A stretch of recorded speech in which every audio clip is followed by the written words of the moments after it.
Let's ask the question no one dares to ask. Why did ancient civilizations revere sexual energy while modern ones repress it? Why was it seen not as sin, but as sacred, not as something to hide, but to harness? The answer is buried beneath centuries of distortion. Because long before sexuality became taboo, before it was chained by dogma and diluted by shame, it was known to be something far more powerful than pleasure. It was the raw, divine fuel of life itself. In ancient Egypt, the pharaohs didn't just rule with armies, they ruled with energy. They believed the Kundalini serpent could be awakened through focused sexual force, not just for ecstasy, but to open portals within the body, to activate the third eye, and even to communicate with higher realms. Temples like Dendera were more than stone. They were conductors, channels of ritual, vibration, and union. And in these sacred chambers, sexual rites weren't acts of lust. They were rituals of creation. Across the ocean, the Vedic sages of India spoke of ojas, a subtle spiritual essence born from transmuted sexual energy. To them, semen was more than physical. It was liquid light. And when conserved, redirected inward rather than outward, it became the substance that nourished the brain, strengthened the aura, and activated higher states of awareness. This wasn't superstition, it was spiritual science.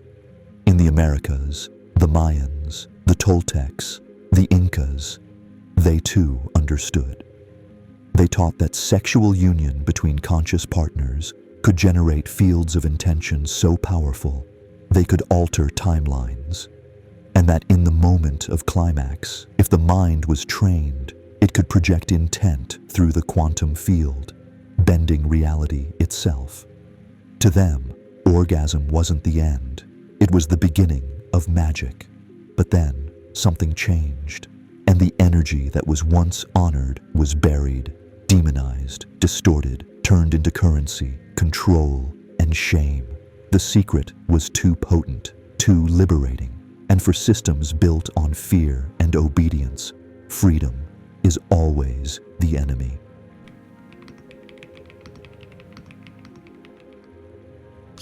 Let's be honest, if sexual energy is truly this powerful, if it's a gateway to inner alchemy, to higher consciousness, to sovereignty, then why has every major institution worked so hard to shame it, suppress it, and silence it? The answer, again, lies in control. Because a fully awakened human being, one who understands how to harness their own life force, is impossible to manipulate. Let's start with early Christianity, before the councils, before the edicts. The early Gnostics believed the body was divine. They saw Christ consciousness as something awakened from within, not handed down from a pulpit. And sexual energy, they didn't fear it, they revered it. But as empires grew and the church became a political machine, a new narrative emerged. Sex is sinful, desire is dangerous, pleasure is punishment. Not because it was true, but because it was effective. You see, nothing breaks the spirit faster than shaming the most primal force inside you. They couldn't kill the soul, so they taught you to deny the body. They couldn't erase your power, so they made you feel guilty for feeling it. This is how they created spiritual obedience, not through truth, but through disconnection. Meanwhile, in other parts of the world, similar stories unfolded. In certain sects of Buddhism, celibacy became the path. In some Islamic traditions, sexual purity was tied to morality. And in the West, sexuality was tightly wrapped in sin and secrecy. But all of this came much later, because if you go far enough back, before temples became churches, before mystery schools were turned to ashes, you'll find a different teaching. Sexual energy was not a distraction, it was the doorway. And that's exactly why they buried it. Because if you remembered what your body was capable of, if you remembered that ecstasy could be spiritual, that creation was literal, that your very cells respond to intention and breath, you wouldn't need a priest. You wouldn't need a middleman. You'd become your own bridge to the divine. And that, to them, was the ultimate threat.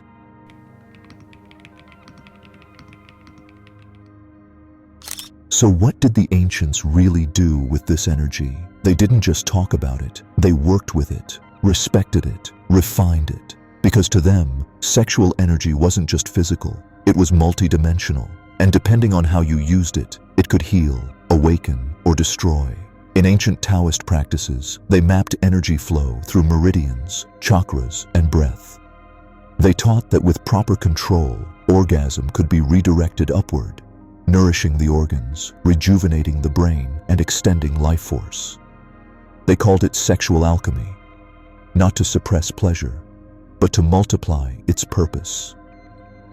The Egyptians had their own rituals. The union of masculine and feminine energies was encoded in their myths, their architecture, their sacred geometry. It wasn't about dominance or control. It was about balance, sun and moon, Shiva and Shakti, Horus and Hathor. In sacred rites, partners would meditate together, breathe in rhythm, move energy through each other's bodies, until their fields merged and they entered altered states of consciousness. This wasn't New Age fantasy. This was science, just forgotten. Even the Kama Sutra, so often misunderstood, was never about indulgence. It was a spiritual manual, a guide to energetic alignment. Every position was a configuration of energy centers. Every act was a dance between polarities, meant to tune, awaken, and elevate. Because when used with awareness, sexual energy didn't just bring pleasure, it brought clarity, vision, and sometimes enlightenment. So the real question is, if ancient cultures used this energy to ascend, why are we taught to waste it? Why are we told to chase temporary highs instead of channeling the one force that can truly awaken us from within? Maybe it's time to remember, to reclaim, to transmute. And if this is resonating with you, hit that subscribe button, turn on the bell, and join the tribe that's remembering the truth they tried to erase. This is just the beginning.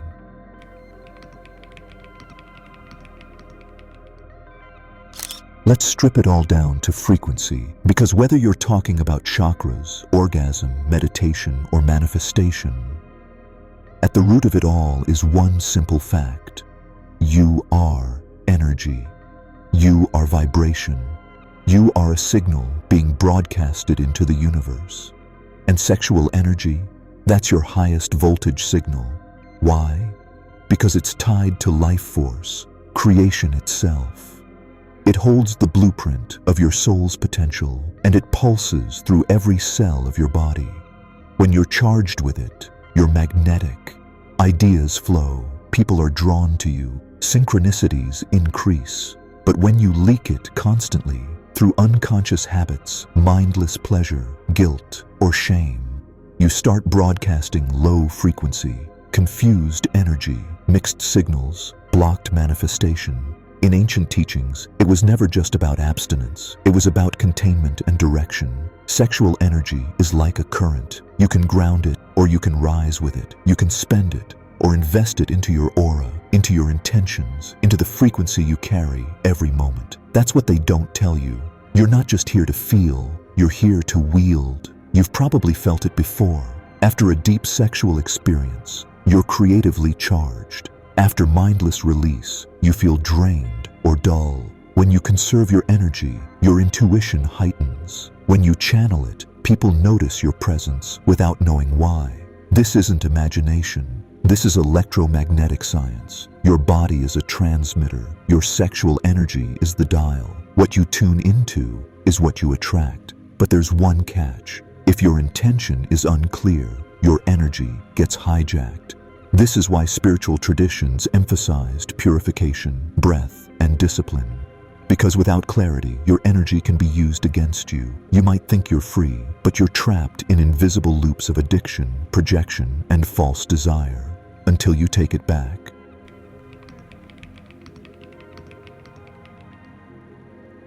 Let's go deeper, because not all energy begins with you. Some of it is inherited, imprinted, passed down through generations, encoded in your very DNA. This includes trauma, desire, fear, and yes, sexual energy. Every sexual interaction you've ever had leaves a residue in your energy field, not just the act, but the intention behind it, the emotional frequency, the mental state you were in. Your body is a living archive. It stores patterns, and when those patterns go unacknowledged, they repeat. This is what some call sexual karma. It's not punishment, it's programming. Ever feel pulled to the same kind of partner over and over? The same dynamic? The same emptiness after? That's not coincidence. That's unresolved energy. Echoes of the past you haven't fully released. And when we talk about transmuting sexual energy, we're also talking about clearing these imprints, not just through abstinence, but through conscious ritual, breathwork, awareness, and intention. In tantric traditions, sex was used as a mirror, a sacred space where hidden wounds could surface, where partners could reflect each other's shadows and heal them. They believed that without clearing these energetic residues, you'd never fully rise. Your kundalini would remain trapped in the lower centers of fear, shame, and guilt.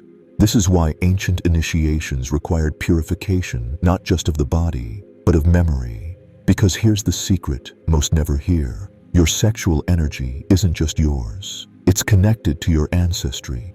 It holds the stories of your bloodline, and it's your choice whether to keep repeating them or to write a new one. So how do you start? Practice stillness after arousal rather than release. Ask yourself before connection, is this mutual creation or emotional escape? Meditate on past partners, not with judgment, but with the intention to reclaim your energy. Use breath to move stagnant energy through your body, because when you purify the vessel, you liberate the current.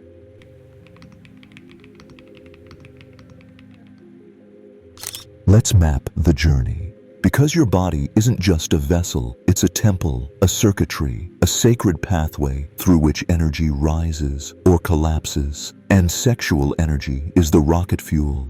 But like any fuel, if it's not directed, it burns everything around it. It begins in the root chakra, Muladhara. This is your primal energy, survival, instinct. It's dense, raw, animalistic. Left unconscious, it stays here, looping in fear, lust, addiction. But with intention, it begins to rise. Next is Svadhisthana, the sacral chakra. Here's where sexuality awakens. But not just physically. This is the center of emotion, pleasure, and creativity. This is where your sexual energy either gets leaked through distraction or channeled into purpose. It's the choice point. Do you seek escape or expression? Then comes Manipura, the solar plexus. Now the energy becomes fire. This is willpower, confidence, personal magnetism. When sexual energy rises here, you start taking action from a place of clarity, not compulsion. You radiate power without dominance, desire without desperation.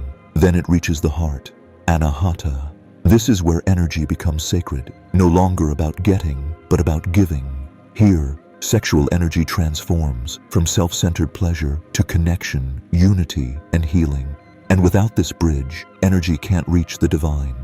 This is why love, not just lust, matters. Onward to the throat chakra, Vishuddha. When energy rises here, it becomes expression. You speak your truth, you sing your vibration, you manifest with words, sounds, tones. The energy starts bending your external world based on what's vibrating inside. Then, the third eye, Ajna. Sexual energy becomes sight, clarity, inner knowing. You start perceiving subtle fields, symbols in dreams, synchronicities in motion. At this level, orgasm isn't physical, it's multidimensional. And finally, the crown, Sahasrara. Here, the energy dissolves the self. You become the field. You remember that you were never just a body. You were always consciousness itself, riding the serpent's coil back home. This is the full loop, not just retention, but ascension. This is what the ancients coded into their temples, their art, their teachings. Not to suppress the lower, but to lift it into the higher. Not to deny desire, but to divinize it.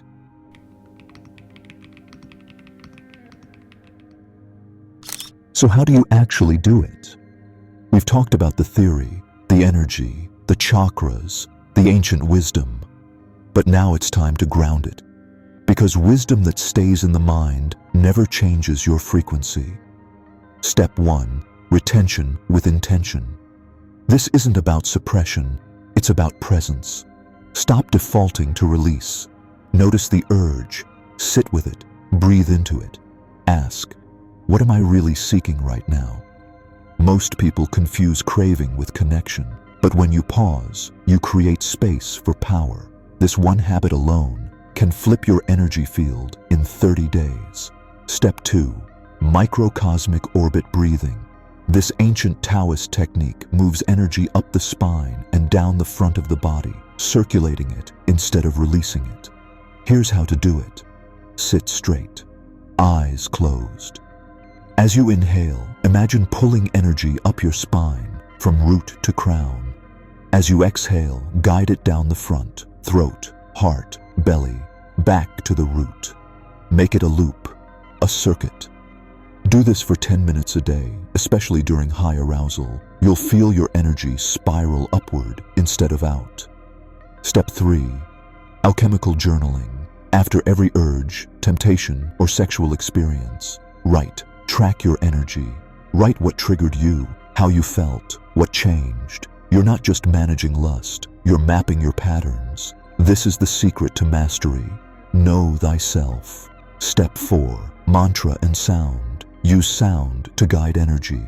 Chanting seed syllables like lam, vam, ram, each linked to chakras, tones your field. Even humming deeply into your belly can pull scattered energy back into center. In ancient India and Egypt, priests knew sound was structure. Step 5. Conscious movement, dance, yoga, tai chi, but with attention.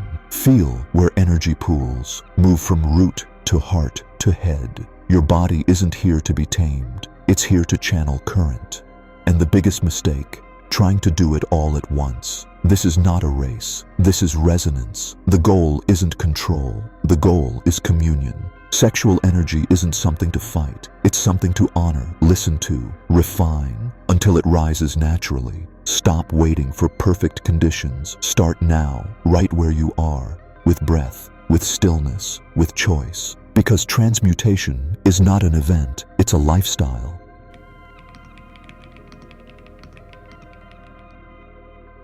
By now, you've seen the map. You've felt the truth rising inside you, the whispers of your body, the fire in your spine, the memories in your bloodline. This is not mythology. This is not spiritual fluff. This is you, raw, encoded, alive. You've been told your energy is dangerous. They called it temptation, distraction, sin. But what if that's exactly what they wanted? What if keeping you afraid of your own power was the most effective way to keep you small? Because here's the real secret. No one can take your power, but you can give it away. Every time you numb out, every time you scroll past your own soul, every time you choose a quick release over deep presence, that's how we get disconnected. But now you know, now you remember. That sexual energy isn't something to fear. It's not something to suppress. It's something to master, something to refine, elevate, transmute. Because when you do, you don't just awaken your body, you activate your entire being.